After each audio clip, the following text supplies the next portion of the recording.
Sahabat kece, pebulu tangkis tunggal putra Indonesia Anthony Sinisuka Ginting mengungkapkan bahwa persaingan tunggal putra dunia menjelang tampil Denmark Open 2022 pada 18 hingga 23 Oktober. Menurut Anthony Sinisuka Ginting, kini mulai bermunculan rival baru yang masih muda, termasuk rekan satu timnya Chico Aura Dwi Wardoyo. Chico pernah mengalahkan Anthony Sinisuka Ginting pada perempat final Malaysia Masters 2022 dan Chico akhirnya keluar sebagai juara pada turnamen BWF Super 500 tersebut. Sekarang lawan yang dihadapi muda-muda semua. Chico juga kita bilang sudah bisa diperhitungkan, kata Anthony pada media termasuk bolasport.com di Pelatnas Cipayung, Jakarta. Pemain luar juga banyak, maksudnya harus terus waspada. Dari match pertama, musuh-musuhnya juga sudah ketat, ucap Anthony. Jadi memang fokus dulu mulai pertandingan pertama dan coba berikan yang maksimal. Progres Chico bagus. Sebenarnya dia punya potensi juga yang pengaruhnya itu di jam terbang. Jadi dari kondisi yang pressure, tegang di lapangan kan berbeda saat latihan dan pertandingan. Feelingnya, kondisinya, mentalnya segala macamnya berbeda kan? Pertandingan berbeda, cara handle-nya juga berbeda. Pelajaran yang didapat juga berbeda. Jadi maksudnya, dia progresnya bagus. Anthony mengakui bahwa dia bersama sektor tunggal putra di Pelatnas kerap berbagi soal permainan lawan yang mereka hadapi dalam turnamen. Jujur, saya pribadi dan teman-teman yang lain seangkatan kita kan berempat nih. Kalau ada kendala segala macam, kita saling memberitahu satu sama lain. Ya, bukan hanya berempat.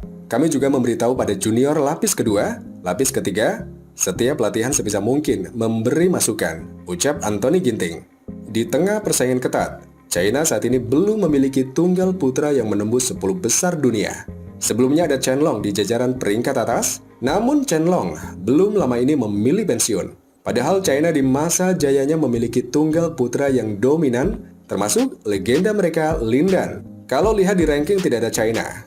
Sebenarnya China ada juga pemain, cuma memang mungkin karena Chen Long mulai pensiun dan Siu Qi habis kena Bennett kemarin, jadi rankingnya keluar dari 10 atau 20 besar dunia. Tutur Anthony. Tetapi sebenarnya dari kualitas pemain China bagus. Kita bisa lihat di bawah Siu Qi, yang muda-muda seperti Lu Guangzhou, Li Shifeng juga punya kemampuan. Cuma kayak yang saya bilang, seperti Chico, mereka kurang jam terbangnya. Pasti berbeda sekali. Meski punya potensi, tetapi jika tidak bisa mengatasi pressure percuma. Jadi tidak bisa mengeluarkan kemampuannya. Lebih ke situ. Kalau yang lainnya, seperti tunggal Denmark oke juga. Hampir rata kalau tunggal putra persaingannya, ucap Anthony. Chen Long pensiun pasti ada masanya di umur 30 lebih. Dia mungkin merasa sudah cukup karena melihat persaingan pastinya makin ketat juga. Saya ikut senang juga untuk dia. Jadi motivasi juga buat saya selama ini terus juga pastinya. Semoga dia bisa happy ke kehidupan berikutnya. Pada turnamen pertamanya saat comeback dari cedera punggung bawah, Anthony Ginting akan menghadapi Laksa Sen pada babak pertama Denmark Open 2022. Anthony berpotensi berjumpa Kento Momota dari Jepang jika melaju mulus. Semoga maksudnya lolos terus, tetapi saya tidak memikirkan ke situ berjumpa Momota. Jujur saat lihat drawing, tidak langsung mikir ke Momotanya. Karena babak pertama, kedua, dan seterusnya ketat semua. Ujar peraih medali perunggu Olimpiade Tokyo 2020 itu. Apalagi ini sudah turnamen Super 750. Pemain yang selektif di situ benar-benar punya kualitas. Dari rankingnya juga. Jadi bukan hanya ranking, tetapi mereka memiliki kondisi dan kemampuan yang bagus juga.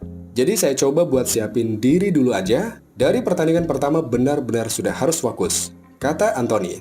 Selain Denmark Open, Anthony dan 3 pemain tunggal putra Indonesia dijadwalkan berpartisipasi pada French Open 2022 pada 25 hingga 30 Oktober dan Halle Open 2022 di Jerman pada 1 hingga 5 November.